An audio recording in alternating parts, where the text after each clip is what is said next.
Hi everyone, what's up guys? Okay. I just thought कि मुझे एक बार लाइव जाना चाहिए.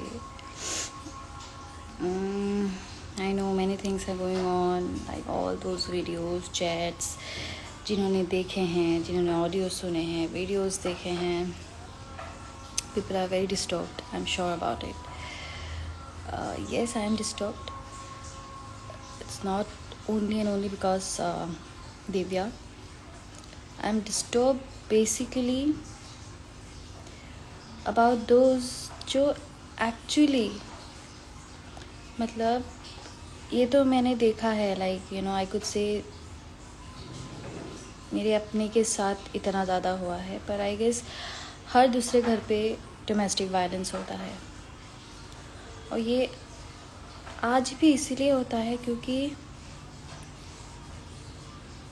मैं अपनी बात नहीं कहूँगी मुझ में तो बहुत हिम्मत है आई नो दैट पर जिन लोगों के पास हिम्मत नहीं है and I guess don't feel defended और ऑफेंडेड गाइज बट लड़कियों में ज़्यादा हिम्मत होती है कहीं ना कहीं I personally feel that to raise a voice against जो भी अनफेयर थिंग्स होती है एंड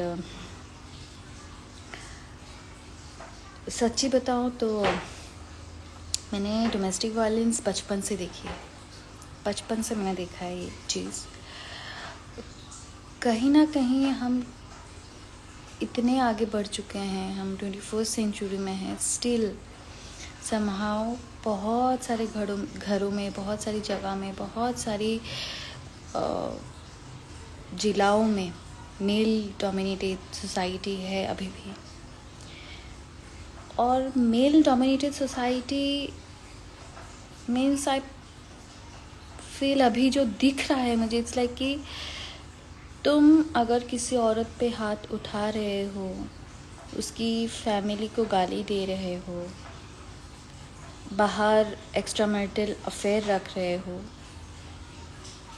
तो ही तुम्हारी जो मर्दांगी होता है जो लाइक मैं मैन वो शायद कहीं ना कहीं तुम्हें तुम्हारा जो मैन ईगो होता है वो शायद तुम्हारा सेटिस्फाई होता होगा एंड सबसे सैड बात क्या है कि उनकी जो माएँ होती हैं या उनकी जो फैमिली मेम्बर्स होते हैं वो भी कहीं ना कहीं उनके बेटों को सपोर्ट करते हैं जैसे कि दिव्या के केस में हमें दिख रहा है जो भी हमने सुना है वॉइस नोट पे ऑडियो नोट्स पे तो this is sad now what to do with this so मैं आज आपको 2-3 किस्से अपने पर्सनल लाइफ के सुनाऊंगी and you will get to know you will understand exactly आप लोग को क्या करना है and specially those girls who are into relationship और अब्यूज़ रिलेशनशिप लाइक ऐसे टॉक्सिक रिलेशनशिप जहाँ पे मेंटली फिज़िकली इमोशनली आपको टॉर्चर किया जा रहा है आप हैरेस हो रहे हो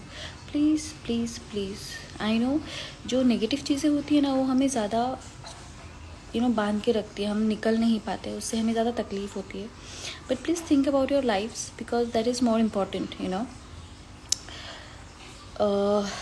जैसे लड़कों के पास कमी नहीं होती लड़कियों के पास भी लड़कों की कमी नहीं होती है so please guys please girls move on from those toxic relationship and जो शादीशुदा लोग हैं जो शादीशुदा विमेन हैं सबसे डिफ़िकल्ट उनके लिए होता है वो अपनी फैमिली के लिए सोचते हैं अपने बच्चों के लिए सोचते हैं सोसाइटी के बारे में सोचते हैं बिकॉज उनको सबसे ज़्यादा डर इस बात का होता है कि अगर वो आवाज़ उठाएंगे तो उनका साथ कौन देगा कौन नहीं देगा एंड डरने वाली भी बात है because I am seeing in Divya's case I am seeing this in Divya's case Divya के जितने भी सो कॉल्ड फ्रेंड्स थे जो दिव्या के घर पे घंटों बैठे रहते थे कहीं से भी उठ के आ जाते थे मुंह उठाकर और रहने की जगह नहीं होती थी तो दिव्या के घर पे जाके रहते थे खाना खाते थे पैसे लेते थे जो भी था जैसा भी था दिव्या के साथ खड़े होने के दावा करते थे पर आज वो सब लोग कहाँ हैं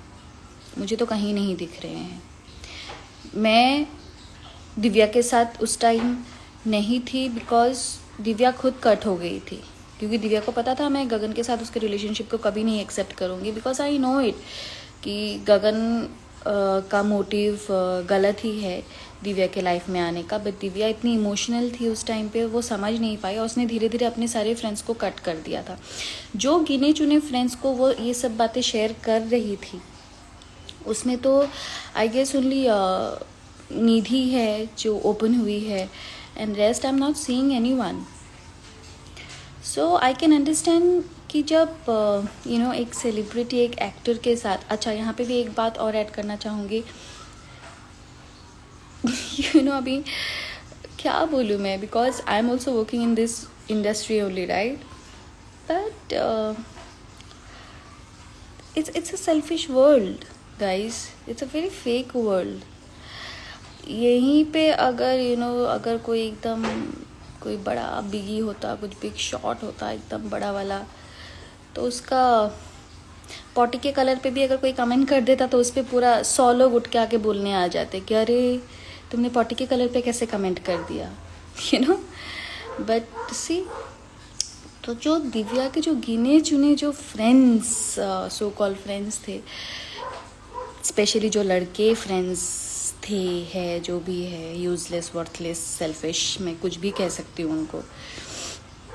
so this is very selfish and fake world guys. So choose your friends wisely. भले ही एक फ्रेंड हो, पर वो 100 के बराबर होना बहुत ज़रूरी है। 10 फ्रेंड रख के, वो पार्टी फ्रेंड रख के, सिर्फ आपके साथ घूमने के लिए, और सिर्फ आपके पास से बस आपके साथ रहेंगे तो उनको उतना फुटेज मिलेगा, उतना फ़ायदा होगा, आप उसके फ़ायदे के लिए, ऐसे दोस्त रख के कोई फ़ायदा नहीं है। So I can understand when a celebrity faces this type of things. तो एक नॉर्मल औरत, एक नॉर्मल लड़की कहाँ से हिम्मत करेगी किसी के अगेंस्ट में वॉइस रेज करने की। सो आई नो, बट शायद मैं जो मेरे एग्जाम्पल्स, मेरी स्टोरीज़ आपके साथ शेयर करने वाली हूँ, शायद आपको उन चीज़ों से थोड़ी हिम्मत मिले, और आज आप अगर सह रहे हो, प्लीज़ मत सहिए। It's not worth it guys, girls, it's not worth it. Please raise your voices.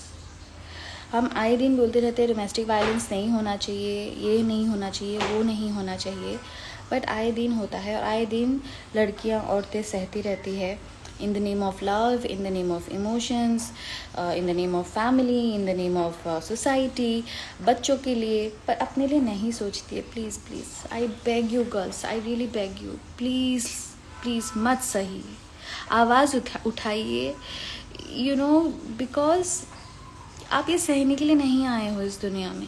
You have a beautiful life. आप प्लीज़ किसी भी टॉक्सिक रिलेशनशिप में या किसी भी ऐसे मैरिज में मत रहिए जहाँ पे आपकी कोई सेल्फ रिस्पेक्ट नहीं, आपकी रिस्पेक्ट नहीं कर रहा हो, और आए दिन आपको मेंटल फिजिकली, क्योंकि यहाँ पे ना बोलने वाले बहुत आ जाएंगे, अरे तू ये कर ले, तू वो कर ले, हम तेरे साथ हैं हम, पर एक्चुअली जब मोमेंट आता है ना, आपको आपकी फ़ाइट अकेले ही लड़नी पड़ती है।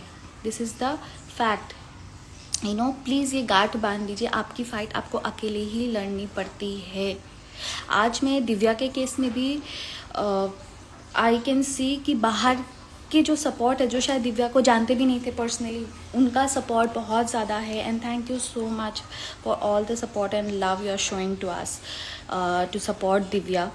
बट उसके जो आजू बाजू के लोग थे वही मुझे कहीं नहीं दिख रहे, which is very shameful, and may be this is the reason कि लोग बोलते हैं, किसी ने आकर सुसाइड भी कर लिया, अरे तुमने मुझे बोला नहीं, अरे काश तुम मुझे बोलते। भाई तुम बोलने के लायक भी नहीं हो शायद, तुम्हें बोल के करेंगे क्या उखाड़ लोगे तुम्हें बोलेंगे तो। सो ऐसी वाली बात है कि जब एक्चुअली ज़रूरत पड़ती है ना, तो ये सब अपने अपने बिल में छुप जाते हैं। So yeah, coming back to my story, बचपन में so as you all aware I think that when I was 12 मेरे बाबा एक्सपायर हो गए थे, और मैं असम से थी। हमारे आई डोंट नो अभी कैसा है वैसे सोसाइटी में, क्योंकि मैं लोगों के बीच अभी इतना घुसती नहीं हूँ, मुझे पता नहीं चलता यहाँ पे, वहाँ पे अभी मुझे पता नहीं कैसा है। तो पहला ऐसा था कि मैं सुनती थी हाँ कि जिनके घर में एक मेल लीडर नहीं हो, लाइक किसी के फादर नहीं हो, तो उनकी वाइफ्स, उनके बच्चों को जो सोसाइटी होती है पर्टिकुलरली बहुत ज़्यादा हैरेस करती है, टॉर्चर करती है। So yeah my mom had gone through that, we have gone through it. मतलब मेरे भाई दोनों तो बहुत ही छोटे छोटे थे। सो इनफैक्ट सो कॉल जो हमारे नेबर्स भी थे जो हमारे बाबा के आगे पीछे घूमते थे, लाइक क्या बोलूँ अभी, they know it what I am trying to say. तो उन्होंने भी मेरी मम्मी के साथ जो बर्ताव किया है मैं आज तक नहीं भूल पाई हूँ। सो ऐसा ही एक इंसिडेंट था। कुछ नए नेबर आए थे घर के पास एंड सुबह सुबह मतलब हमारे फ्लैट के बाजू सामने ही एक स्पेस खाली था, जो मतलब बाय डिफ़ॉल्ट वो हमारा ही होगा क्योंकि हमारे घर के बाजू में वो खाली था। एंड दैट मैन थॉट कि अच्छा इनके घर में क्या है, 3 बच्चे तो हैं, एक औरत तो है, हम तो कुछ भी बोल सकते हैं, कुछ भी कर सकते हैं सो मॉर्निंग मैं सो रही थी, आई गेस 6:30 कुछ होगा। एंड बहुत चिल्ला रहा है कोई, and my mom was also fighting, she was also shouting. And मतलब मेरी मम्मी इतनी कभी चिल्लाती नहीं है, इतनी स्ट्रॉन्ग मतलब उस टाइम पे नहीं थी, बट आई गेस सिचुएशन उन्होंने बना दिया था। और मैं सुबह उठ के मैं देख रही हूँ, अरे ये क्या हो रहा है। और फिर मैंने देखा वो आदमी ने ना, आई डोंट नो यार व्हाट इट कॉल्स, आप लोग क्या बोलते हो कोयता टाइप होता है ना ऐसे मारने के लिए, ऐसे चाकू टाइप, वो बड़ा वाला होता है ना, वैसा लेकिन ऐसे हाथ पे उठा के खड़ा हुआ है। और मेरी मम्मी दूर से उसको बोल रही है, मतलब समझा रही है, उसको बोल रही है। और मैं देख के अजीब हूँ कि बाकी जितने लोग थे कॉलोनी के सब खड़े होके देख रहे हैं, वहाँ पे आजू बाजू जो भी लोग थे वो सब खड़े होके देख रहे हैं।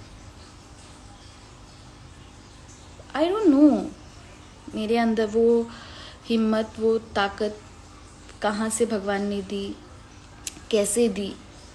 मैं हमेशा अपने बेड के नीचे ना वो सलिया होता है ना, तो वो हमेशा रखती हूँ, तभी भी रखती थी। पता नहीं कहाँ से आया मेरे दिमाग में, एंड मैंने अपने बेड से वो निकाल के मैं जाके मम्मी के पास खड़ी हो गई, भाग के जाके। और मैंने उस आदमी को बोला कि तू कोयता फेंक। तो फिर जहाँ पे वो जो 10-15 लोग वहाँ पे खड़े थे उनको फिर मैंने सुनाया तो फिर जाके फाइनली वो स्पेस हमें ही मिली, हमने ही लिया। But that man got scared, he got fucking scared कि एक बच्ची ने उसकी क्या हाल कर दी थी। उस टाइम पे उसका चेहरा देखने लायक था उस टाइम पे उसके बाद फिर मैंने अपने हाथ से लेटर लिखा, सबका एक कंप्लेन लेटर लिखा, उसका साइन लिया, और मैं हमारे जो क्वार्टर का जो पुलिस स्टेशन है वहाँ पे जाके मैं सिक्योरिटी ऑफिस में जाके सबमिट करके आ गई। सो गाइस, बस इतना सा एक स्टेप होता है हिम्मत करने की। आप अगर वो हिम्मत दिखा दोगे ना, और सबसे ज़्यादा भरोसा अगर आप भगवान के ऊपर रखोगे ना, कि भगवान से बड़ा कोई नहीं, कुछ नहीं, सिर्फ आपकी हिम्मत और भगवान आपके लिए इतना कुछ कर सकता है ना, आप सोच नहीं सकते। उसके बाद हमारे एक सामने ही एक पड़ोस वाले थे, उनके हस्बैंड बहुत टॉक्सिक थे, वाइफ बहुत अच्छा काम करती थी, पर हस्बैंड उनका बाहर भी अफेयर्स होता था, और दारू पी के उनके वाइफ को बहुत पीटते थे, वो बहुत पीटते थे, मतलब रास्ते में लाके रास्ते में सबके सामने पीटते थे तो पहले 1-2 बार तो मतलब आवाज़ आती थी, हम लोग सुनते थे, वो चिल्लाती थी, यू नो, ऑफ कोर्स खून खौलता था, बट क्या बोले, किसी का पर्सनल मैटर है, क्या जाके बोले, ऐसा होता था, यू नो। बट एक बार जब जिस दिन रास्ते में हुआ उस दिन नहीं कंट्रोल कर पाए, तो मैं और भाई दोनों गए, उनको समझा के आए कि भाई देख, नेक्स्ट टाइम ऐसी कोई कुछ चीज़ हुआ तो डायरेक्टली हम तुझे पुलिस स्टेशन ही लेके जाएंगे। उसके बाद बाकी लोगों ने भी जाके उसको बोला, समझाया, उसको सबने धमकी दी, वार्निंग दी कि नेक्स्ट टाइम से तू ऐसी हरकत करेगा तो सब उठा के तुझे पुलिस स्टेशन लेके जाएंगे। वो आदमी फिर घर के अंदर करने लगा। उसकी एक बेटी थी जो मुझे बहुत मानती थी, आज भी मानती है, और वो अगर ये वीडियो देखेगी तो सोचेगी हाँ हाँ सही है। सो वो आके मुझे बोलती थी, दी मैं क्या करूँ, मेरे पापा मुझे मारते हैं, मेरी माँ को मारते हैं, और हम लोग क्या करें, समझ नहीं आता। तो मैंने उसको बोला कि जब तक तू उसके खिलाफ नहीं खड़ी होगी ना, उसे एक बार समझा नहीं देगी ना कि तू अगर एक उंगली भी उठाएगा ना, तेरा हाथ तोड़ के तेरे हाथ में दे दूंगी मैं, तब तक वो नहीं समझेगा। What she did, you know, ऐसे एक बार एक इंसिडेंट में उसके बाप ने उसके ऊपर हाथ उठाया था, उसकी माँ को भी मारा, उसको भी मारा, और उसके हाथ में मतलब एक फ्लावर वास लग गया और उसने दे मारा अपने बाप के सर पे, खून निकल गया सर से। बीवी लेकिन फिर हॉस्पिटल लेके भागी है। हाँ, मैं ये नहीं बोल रही हूँ कि आप लोग फ्लावर वास लेके उसके सर पे, किसी के सर पे मार दो। I am just giving an example so do you understand कि ये जो गलत चीज़ होती है हमारे साथ, उसके लिए आवाज़ उठाना कितना ज़रूरी है। उसके बाद से उस आदमी की हिम्मत नहीं हुई अपनी बीवी और बच्ची के ऊपर हाथ उठाने की। उसके बाद एक बार भी हिम्मत नहीं हुई उस आदमी की उनके ऊपर हाथ उठाने की। क्यों? ये क्यों हुआ? ये पहले क्यों नहीं हुआ? ये अभी क्यों हुआ? क्योंकि उसको समझ में आ गया कि वो भी इंसान ही है, उसे भी दर्द होता है, उसे भी तकलीफ होगी, उसे अगर तकलीफ दोगे तो। आप समझ रहे हो? सिर्फ लड़कियों को दर्द या तकलीफ नहीं होती है, लड़कों को भी होती है। सो आप अगर खुद के लिए स्टैंड नहीं लोगे, आप अगर सामने वाले को ये नहीं समझाओगे कि तुम अपने लिमिट में रहो, क्योंकि लिमिट क्रॉस हर कोई इंसान करता है, हर कोई इंसान कर सकता है, यू नो।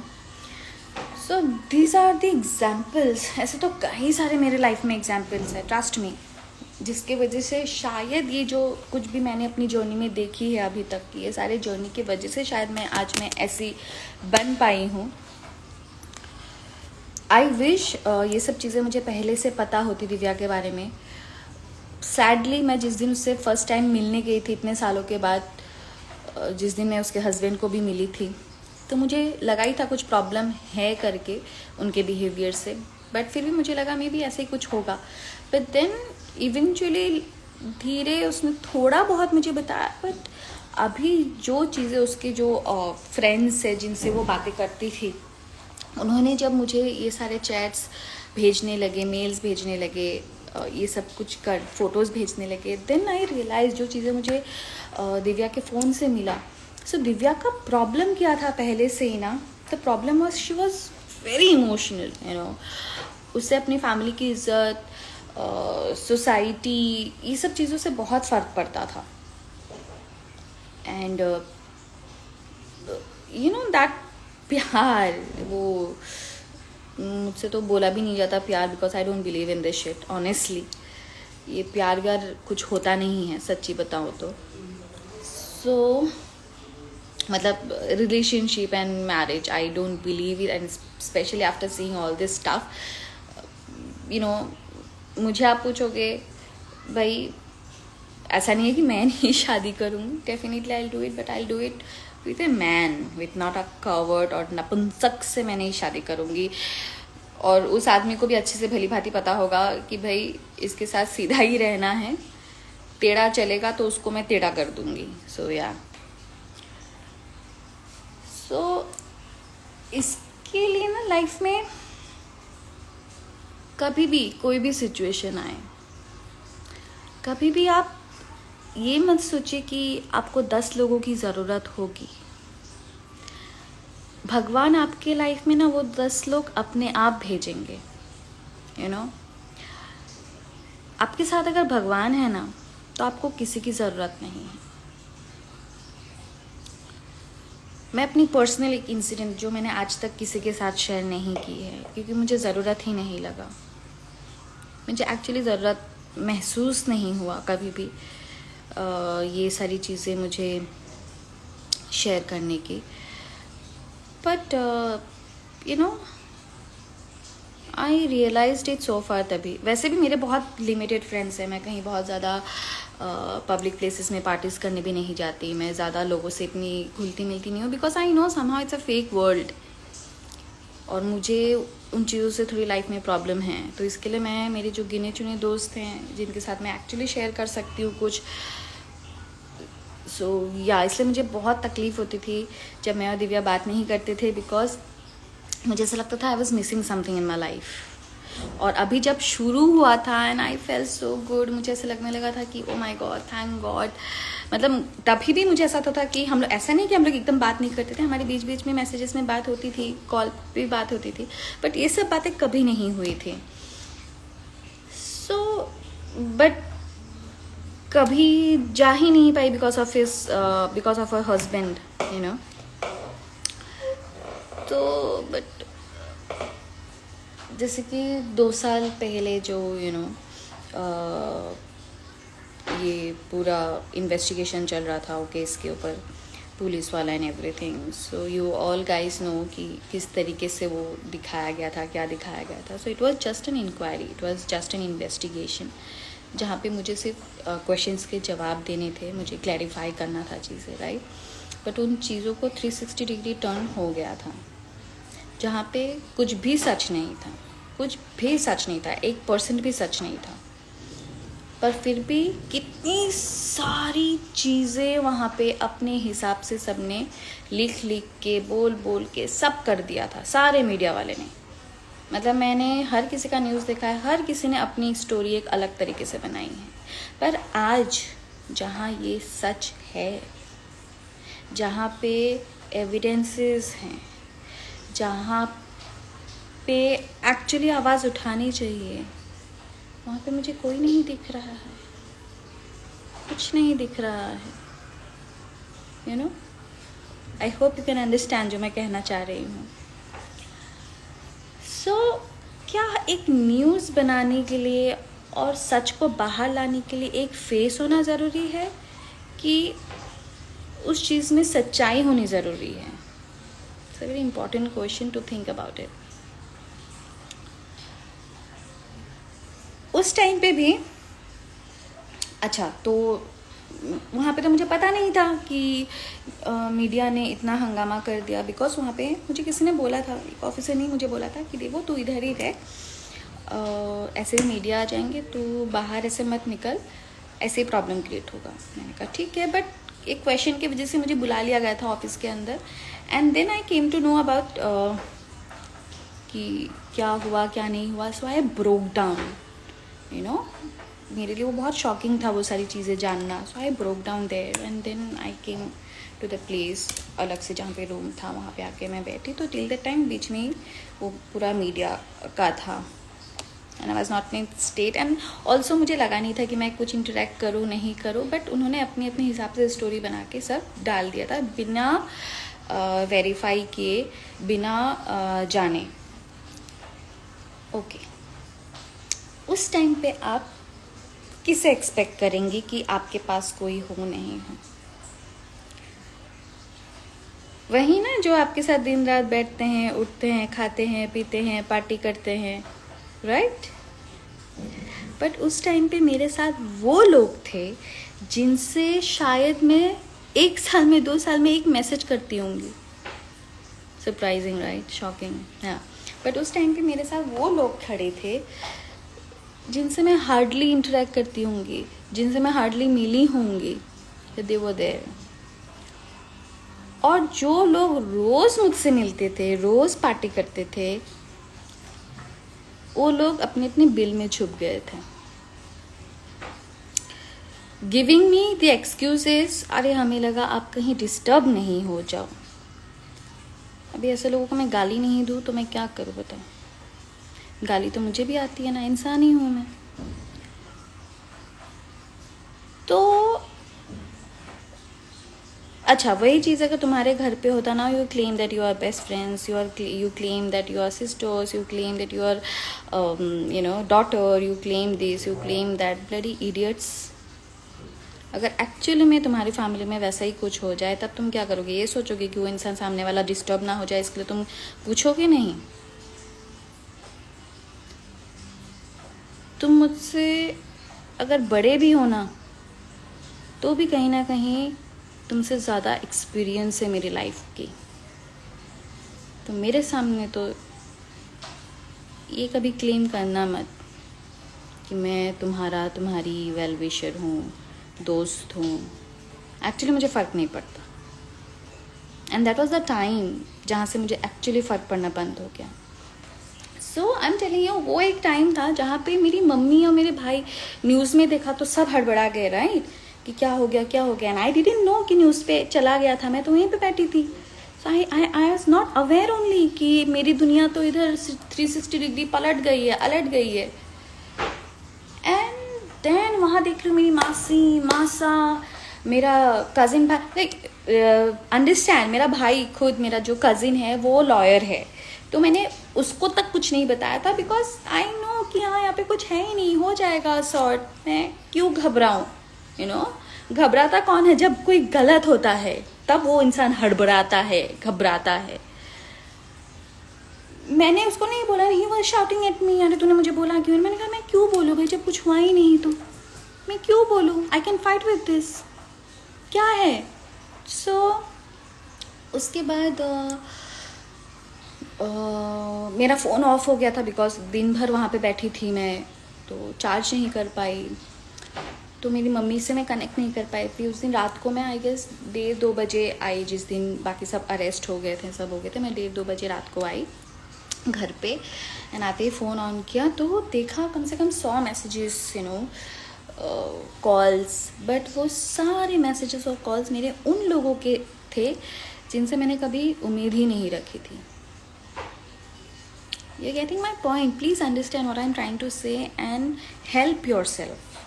मेरी मम्मी भाई हम लोग कल सुबह ही आ रहे हैं, मैंने कहा मत आओ तुम लोग, ये हो जाएगा handle, nothing to get worried, मैंने उनको बोला कि मत आओ, but they thought that I will break down और मुझे कौन संभालेगा। मैंने कहा मैं ठीक हूँ।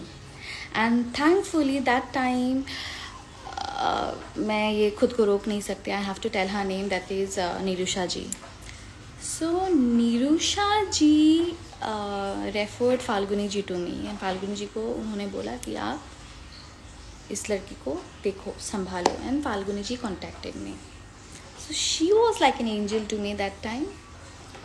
आप कितना भी अकेले लड़ो, बट आपके बैकअप पे, जब बैक पे कोई खड़ा होता है ना, एक ही इंसान काफ़ी होता है।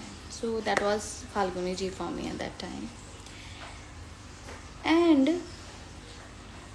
उसके बाद अच्छा, मैं इतना लॉ के बारे में तभी नहीं जानती थी और ना ही कभी जानने की मैंने कोशिश की थी, बट उस टाइम पे मैं बहुत कुछ जान गई थी, बहुत कुछ अभी जानती हूँ, सीख गई हूँ। सो इसके लिए मैं, एंड आई गेस नहीं जानती थी, दैट बेनिफिटेड मी, कि मैं बहुत न्यूट्रल थी, बहुत नेचुरल थी, और शायद मेरे अंदर वो डर नहीं था उस टाइम पे। सो बट मम्मी आई, भाई आए, और मैंने बोला, फिर भाई जॉब वहाँ पे उसका चल रहा था, और आई डिडंट वांट कि उसका वो ज़्यादा मिस हो, तो मैं भाई को बोल रही थी कि तू चला जा, इट्स ओके। सो उस टाइम पे मैं हर 2 दिन में 3 दिन में मैं पुलिस स्टेशन जाती थी, कुछ भी स्टेटमेंट देना होता था, कुछ भी वेरीफाई करना होता था, सो हैज़ टू गो। तो मेरा भाई बोलता था मैं चलता हूँ तेरे साथ, बट मैंने आज तक मैं भाई को लेके कभी नहीं गई। मैंने भाई को बोला नहीं, तू नहीं जाएगा, मैं चली जाऊँगी, मैं फाल्गुनी जी को बुला लूँगी, so she will be there, I will handle it. And then मैं गई तो आई डोंट नो, वहाँ पे ऑफकोर्स खबरीज होते हैं, सो हर बार वहाँ पे वो मीडिया वाले पहुँच जाते थे अजीब अजीब क्वेश्चंस करने के लिए। एंड देन उसके बाद उन्होंने ही मना कर दिया था कि देखो तुम मत आया कर यहाँ पे, खामखा ये इश्यूज़ होते हैं यहाँ पे मीडिया के। तो फिर मेरा जाना बंद हो गया था, मैंने जाना बंद कर दिया था। उसके बाद मम्मी थी थोड़ी दिन, and I was like mummy वो it's okay, I will handle it, if there is work मतलब वहाँ पे घर पे कुछ काम है तो आप जाओ, मैं हैंडल कर लूँगी, इट्स ओके। सो मम्मी को भी कुछ अर्जेंट काम था उस टाइम पे, तो 1 महीना रह के मम्मी भी चली गई थी। So after that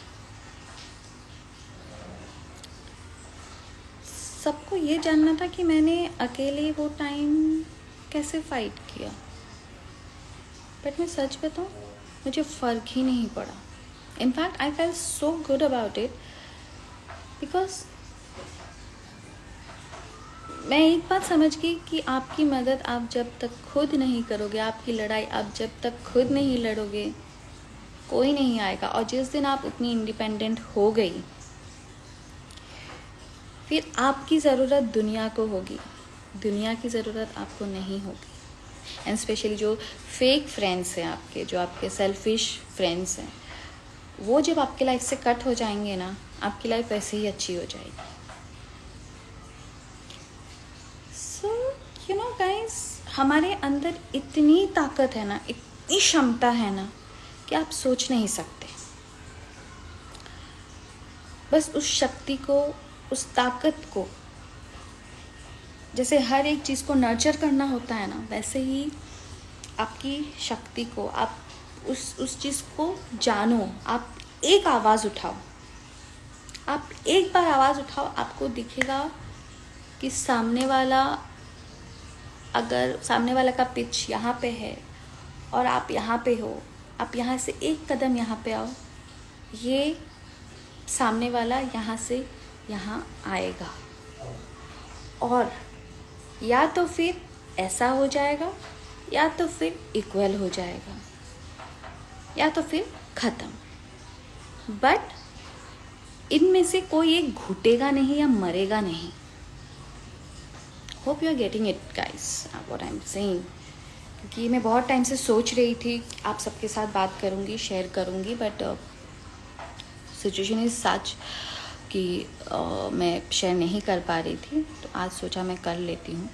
so hope you understand what I am trying to say. So हर एक चीज़ का इलाज है, पर डर का नहीं है।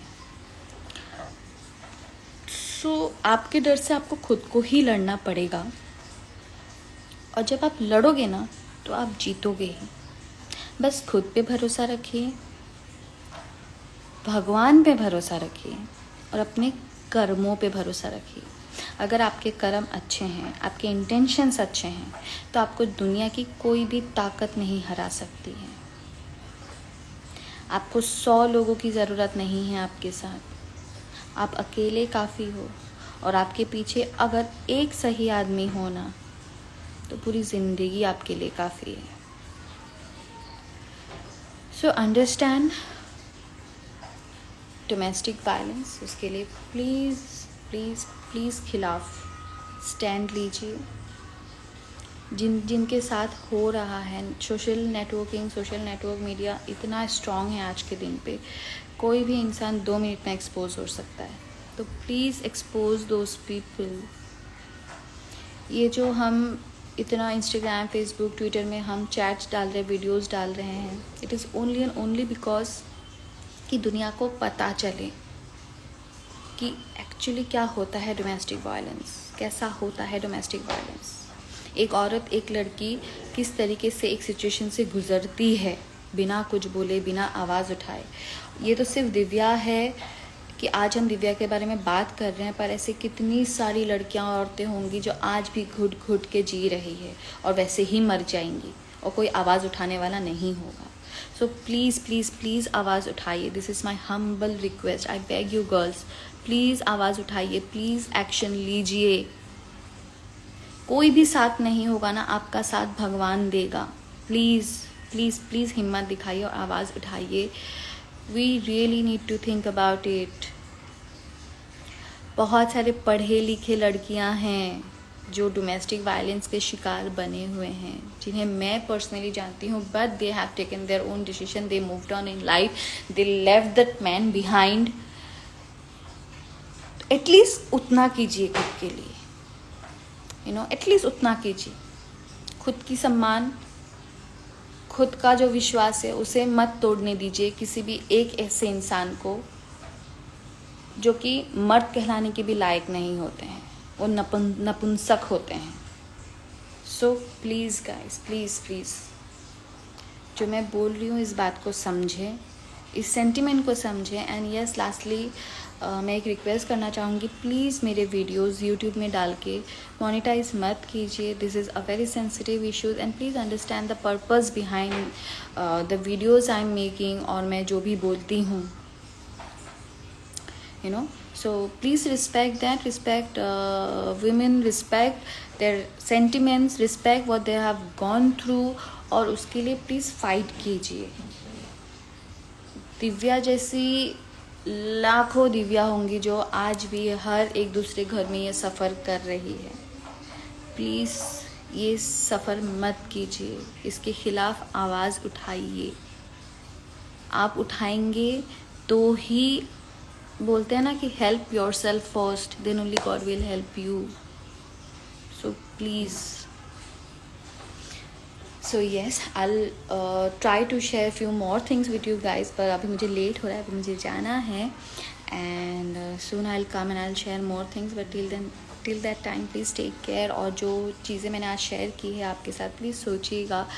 एंड अगर ऐसा कोई भी आप लोग को लगे कि आप लोग मेरे साथ शेयर कर सकते हो, जहाँ पे आप कुछ फेस कर रहे हो, प्लीज़ ऐसे वीडियोस बना के मेरे साथ शेयर कीजिएगा, मुझे टैग कीजिएगा। I will definitely try to help you guys. Thank you.